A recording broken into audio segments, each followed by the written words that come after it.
और इस वक्त एक बड़ी खबर आपको बता दें, और ये वंदे मातरम पर सरकार का बड़ा फैसला है, जहां आपको बता दें कि अब ये खबर सामने आ रही है कि किस तरीके से वंदे मातरम का गायन 3 मिनट 10 सेकंड का होगा और गायन के वक्त सावधान मुद्रा में भी रहना होगा। राष्ट्रपति के भाषण से पहले और बाद में वंदे मातरम बजेगा। ये आपको बता दें, इस वक्त एक बड़ी खबर सामने आ रही है और हमारे सहयोगी से इस बारे में करें बात। उससे पहले आपको बता दें कि अब वंदे मातरम के समय खड़े होना जरूरी होगा। राष्ट्रगान से पहले 3 मिनट 10 सेकंड का राष्ट्रगीत बजेगा और ये केंद्र की जो नई गाइडलाइंस जारी हुई हैं उसमें वंदे मातरम को लेकर दिए गए नए दिशा निर्देश को लेकर ही इस वक्त ये सबसे बड़ी खबर हम आपको बता रहे हैं, जहां वंदे मातरम को लेकर ही ये नया आदेश। और अब जब जब वंदे मातरम बजेगा किसी भी सरकारी कार्यक्रम में या किसी भी स्कूल में और कभी भी कोई औपचारिक आयोजन होगा तो इसे बजाया जाएगा। और इस बीच आपको यह भी बता दें कि वंदे मातरम को लेकर ही यह कहा जा रहा है कि अब इसके सम्मान में हर व्यक्ति को खड़ा होना भी अनिवार्य होगा। यानी जिस तरीके से नेशनल एंथम के दौरान सभी लोग खड़े होते हैं, ये अनिवार्य है, वैसे ही ठीक इसी तरह अब राष्ट्रगीत के दौरान भी ये नया नियम है। आनंद इस बारे में हमारे को और जानकारी के साथ इस वक्त डिटेल बताएंगे हमारे सहयोगी आनंद प्रकाश पांडे। बताएं आनंद। देखिए, अब सरकार ने ये अनिवार्य कर दिया है कि वंदे मातरम जो कि देश का राष्ट्रीय गीत है उसके 6 पैरा जो है अब अनिवार्य रूप से सरकारी और आधिकारिक समारोह जो होंगे उसमें गाए जाएंगे।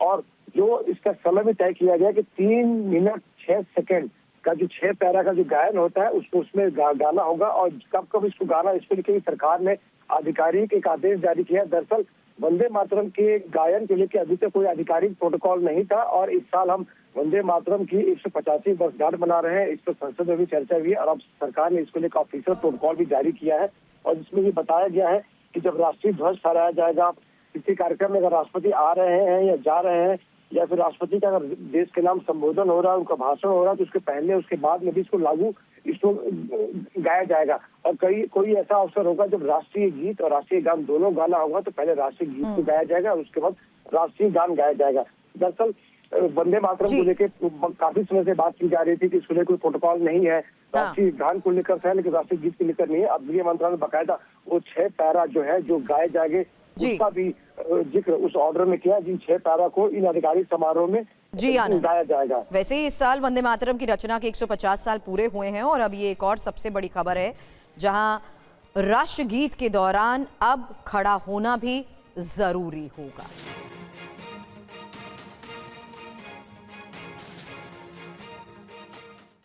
और आगे बढ़ते हुए अब बात करते हैं नई बाबरी मस्जिद पर हो रहे सियासी संग्राम की। हिंदुस्तान में कायदे से रहना सीखो, कायदे से रहना सीखो। कायदे से रहोगे तो फायदे में रहोगे।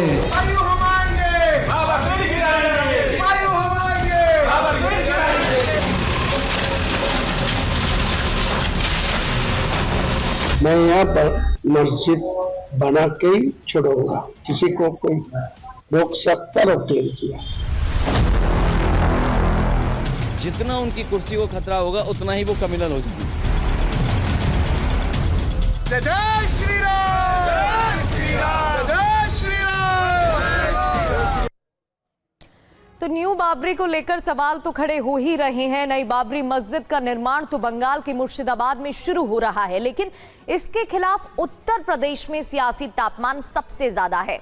इससे जुड़ी 2 तस्वीरें देखिए। पहली यूपी के लखनऊ की है, जहां विश्व हिंदू रक्षा परिषद के कार्यकर्ता नई बाबरी के विरोध में मुर्शिदाबाद कूच के लिए निकले हैं, लेकिन पुलिस ने इन्हें रोक दिया। और दूसरा वीडियो बंगाल के मुर्शिदाबाद का है, जहां न्यू बाबरी मस्जिद बनाने के लिए खुदाई का काम शुरू हो गया है और आज बड़े आयोजन की तैयारी भी की जा रही है। फिलहाल पश्चिम बंगाल के मुर्शिदाबाद में हलचल कैसे तेज हो चुकी है, बड़ी खबर इस वक्त आपको बता दें। आज से नई बाबरी मस्जिद के निर्माण को लेकर यह खबर है और सुबह 10 बजे का वक्त है जब 1200 मौलवी नमाज भी पढ़ेंगे। दोपहर 12 बजे का वक्त जब निर्माण का काम शुरू होगा। हुमायूं कबीर ने डिजाइन किया है इसे, न्यू बाबरी मस्जिद जिसे हुमायूं कबीर ने डिजाइन किया है। और बता दें दोपहर 12 बजे का वक्त है जब इसके निर्माण का काम शुरू होगा, लेकिन उससे पहले सुबह 10 बजे 1200 मौलवी नमाज पढ़ेंगे।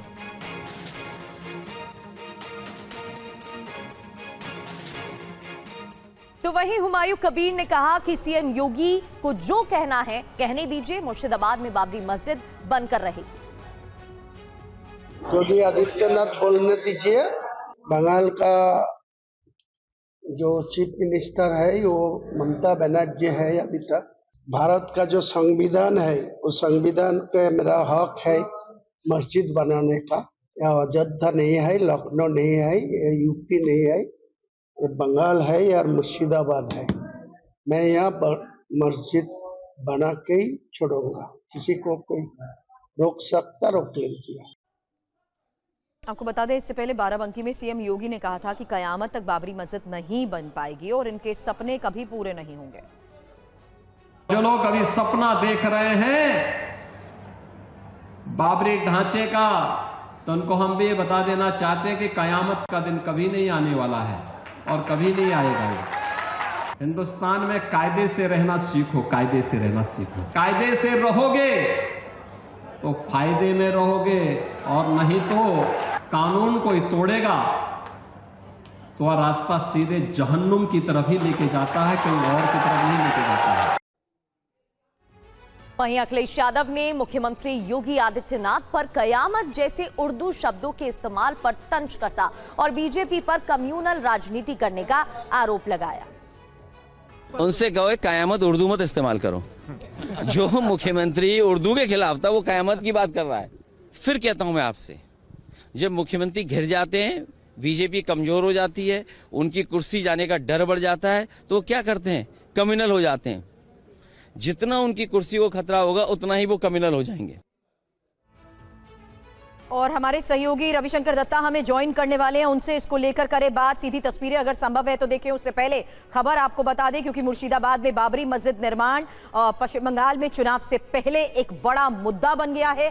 खबर पर एक एक डिटेल आपके सामने, क्योंकि पश्चिम बंगाल के मुस्लिम बाहुल्य मुर्शिदाबाद आज से बाबरी मस्जिद का यहाँ निर्माण शुरू हो रहा है। दोपहर 12 बजे का वक्त है, निर्माण का काम शुरू होगा। इसके लिए हुमायूं कबीर आज मस्जिद साइट पर बड़ा कार्यक्रम भी कर रहे हैं। विशेष धार्मिक कार्यक्रम के लिए बड़ी तैयारी कैसे की गई है, इस बारे में अपने सहयोगी से बात करें। उससे पहले यह भी जान लीजिए कि कैसे सुबह 10 बजे का यह वक्त है जब बाबरी मस्जिद की आधारशिला रखी जाएगी। 1200 मौलवी, काजी और स्थानीय लोग सामूहिक कुरान भी पढ़ने वाले हैं और कुरान पढ़ने के बाद मुर्शिदाबाद में निर्माण का काम होगा शुरू। हालांकि मुर्शिदाबाद की बाबरी मस्जिद पर कितना खर्च आएगा ये इंफॉर्मेशन, क्योंकि बाबरी मस्जिद निर्माण में कुल 3000 करोड़ रुपए खर्च होंगे। अब तक बाबरी मस्जिद के लिए 6 करोड़ रुपए का चंदा मिल चुका है। यही इस वक्त एक बड़ी खबर है। सीधे रविशंकर दत्ता का रुख करते हैं, मुर्शिदाबाद से इस वक्त हमें ज्वाइन कर चुके हैं। बताएं रवि। देखिए, सबसे पहले तो आपको दिखा देते हैं, आज यहाँ पे खुशी का माहौल है, क्योंकि सामने जब ईद आ रहा है उसका पहले अगर कोई जगह पे मस्जिद बनती है और वो बाबरी मस्जिद है तो लोगों में खुशी रहती है। और आप यहाँ पे देख सकते हैं, मैं अपना कैमरामैन को बोलूँगा दिखाने के लिए, यहाँ पे लोग कैसे काम कर रहे हैं और धीरे धीरे लोग यहाँ पे कैसे जुट रहे हैं वो देखिए। यहाँ पे हुमायूं कबीर 12 बजे आएंगे और ये जो ढांचा बनेगी यहाँ पे, उसका यहाँ पे पहला काम शुरू हो जाएगा। वैसे तो जेसीबी लेके यहाँ पे पूरी काम चल रही है, 4-5 यहाँ पे जेसीबी है, मिट्टी यहाँ पे उठाई गई है 2-3 दिनों में। लोग यहाँ पे हैं जो कि इस खुशी पे मौके पे यहाँ पे पहुँचे हैं। सबसे पहले पूछेंगे कैसा लग रहा है। सबसे पहले मैं आपका TV9 को नमस्ते कह रहा हूँ। तो बढ़िया लग रहा है, बहुत अच्छा लग रहा है, मस्जिद बन रहा है। आओ घूमो, मजा लो, और क्या कहेंगे, बहुत बढ़िया लग रहा है। तो एक बात दिल से बोल रहा हूँ भाई लोग, आप किसी को भी आइए, आके देखिए, अच्छा लगेगा। हम लोग हिंदुस्तानी है, हम लोग प्यार करना हम लोग को आता है। हम लोग सबसे ऊपर जाएगा, हमारा इंडिया सुपर पावर बनेगा, हम लोग सबसे ऊपर जाएगा। हिंदुस्तानी है, भारत माता की जय, भारत माता की जय। हम लोग हिंदुस्तानी है, हम लोग हर इंसान को प्यार करते, मालूम है। ठीक है, तो कैसा लग रहा है आज के दिन यहाँ पे बाबरी मस्जिद का फिर से निर्माण हो रहा है, कैसा लग रहा है? बहुत अच्छा लग रहा है। हाँ, लेकिन यहाँ जो बाबरी मस्जिद हो रहा है पूरा भारतवर्षों के लिए एक इतिहास बन गया।